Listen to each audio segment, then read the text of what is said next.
24 গৰাকী ছাত্ৰই এইখন মাদ্ৰাছাৰ পৰা সদৌ অসম ভিত্তিত তালিমী তৰক্কী বোৰ্ডৰ উদ্যোগত আয়োজিত বৃত্তি পৰীক্ষাত স্থান দখল কৰিবলৈ সক্ষম হৈছে। মই বৰ্তমান উপস্থিত আছোঁ আমাৰ অঞ্চলৰ অন্যতম এখন ইছলামী শিক্ষা প্ৰতিষ্ঠান উত্তৰ নোয়াবিল মিছৰাফুল উলুম তাছিৰুল কুৰান মাদ্ৰাছাত।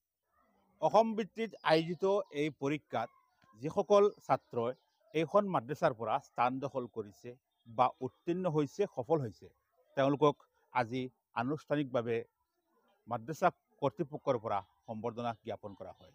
মোৰ লগত বৰ্তমান সেই সফল হোৱা বা আমাৰ অঞ্চললৈ গৌৰৱ কৰি অনা মাদ্ৰাছাৰ নাম ৰোশন কৰা এই শিক্ষাৰ্থীসকল আছে। আমি তেওঁলোকক আজি আপোনালোকৰ সন্মুখত লৈ আহিছোঁ আৰু ইয়াৰ সবিশেষ আপোনালোকক জনাবলৈ চেষ্টা কৰিম যে পৰীক্ষা কেতিয়া হৈছিল, কিমানজনে পৰীক্ষা দিছিল আৰু কিমানজন সফল হৈছে বা ইয়াৰ আঁৰৰ ৰহস্য কি বা ইমান ভাল ৰিজাল্ট কোনো সাধাৰণ কথা নহয়, খুবেই এটা গৌৰৱৰ বিষয়। 24 জনে সদৌ অসম ভিত্তিত আয়োজিত পৰীক্ষাত বৃত্তি পৰীক্ষাত অংশগ্ৰহণ কৰিছিল, পৰীক্ষা দিছিল আৰু ইয়াৰ ভিতৰত প্ৰায় 14 জন সফল হৈছে, 14 জনে বৃত্তি লাভ কৰিছে।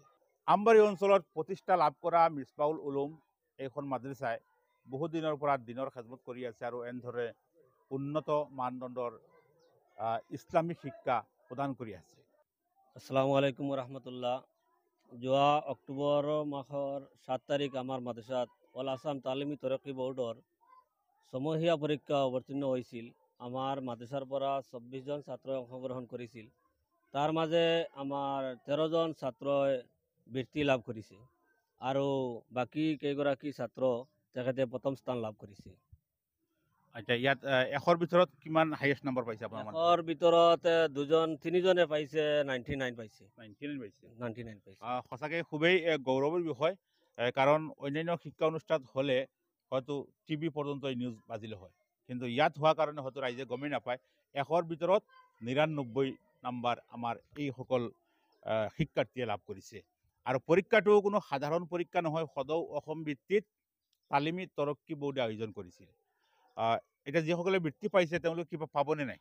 আমাৰ মাদ্ৰাছাৰ তৰফৰ পৰা তেখেতৰ আদৰণি দিয়া হৈছে আজি, আৰু আমাৰ অহা যিটো বছৰেকীয়া ৱাজ হ'ব তাতেও আমি আদৰণি দিম আৰু লগতে কিবা অজিফাও দিম বুলি ভাবিছোঁ, মানে বৃত্তি কিছু টকা পইচা দিম বুলি ভাবিছোঁ। এই বৃত্তি পৰীক্ষা যিটো হয় সদৌ অসম ভিত্তিত হয়, কিমান ছাত্ৰ বা কিমান মাদ্ৰাছাই ইয়াত অংশগ্ৰহণ কৰে?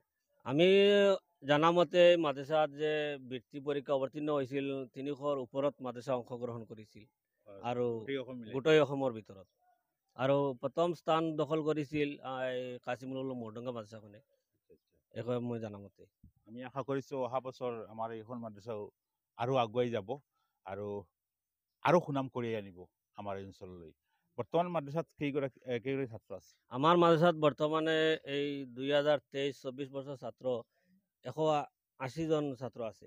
আপোনালোকৰ শিক্ষক কেইজন আছে? শিক্ষক আমি 8 জন আছোঁ, লগতে আমাৰ স্কুলীয়া শিক্ষক এজন আছে। ধন্যবাদ। নিশ্চয় আপোনালোকে শুনিছে, অত্যন্ত ভাল এটা খবৰ। 24 জনে দিছিল পৰীক্ষা, ইয়াৰ ভিতৰত প্ৰায় 14 জনে বৃত্তি লাভ কৰিছে। মোৰ লগত আছে মৌলানা কামৰুল হোসেন চাহাব, তেখেত যথেষ্ট সক্ৰিয়ভাৱে মাদ্ৰাছাখনৰ লগত জড়িত, লগত তেখেত সভাপতি এখন মাদ্ৰাছাৰ।